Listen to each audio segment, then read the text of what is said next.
kohëve të fundit është folur mjaft për sekuestrimet e konfiskimet dhe se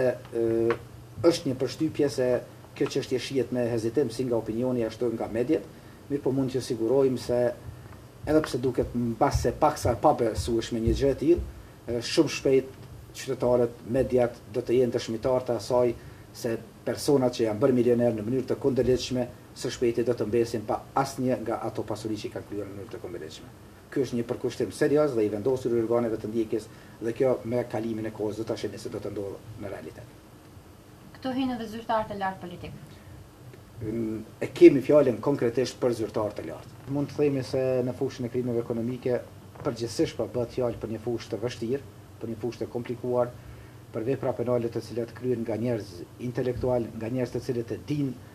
për veprimet e tyre dhe të cilët tentojnë që t'i fshehin veprimet e tyre. Andaj luftimi i këtyre krimeve është më i vështirë dhe më specifik në krahasim me krimet e tjera. Kemi raportin e progresit që thekson se Kosova ka mungesë të prokurorëve të aftësuar në mënyrë të posaçme sa i përket luftimit të krimit ekonomik, si për shembull procedura të nderuese. Ne këtë e kemi paralajmëruar edhe më herët se sa raporti i progresit, e kemi vërejtur poshtë një gjë të tillë, se me të vërtet në çështjen e procedurave të nderuese Kosova nuk ka arritur ndonjë rezultat të dukshëm. Propozimi konkret është që në këtë drejtim të kemi prokuror mundësisht të specializuar, të cilët do të ndaheshin si nga prokuria speciale, si nga prokuritë themelore, me fokus të veçantë në prokurinë themelore të Prishtinës, të cilët do ta kishin fokus të posaçëm hetimin e tenderëve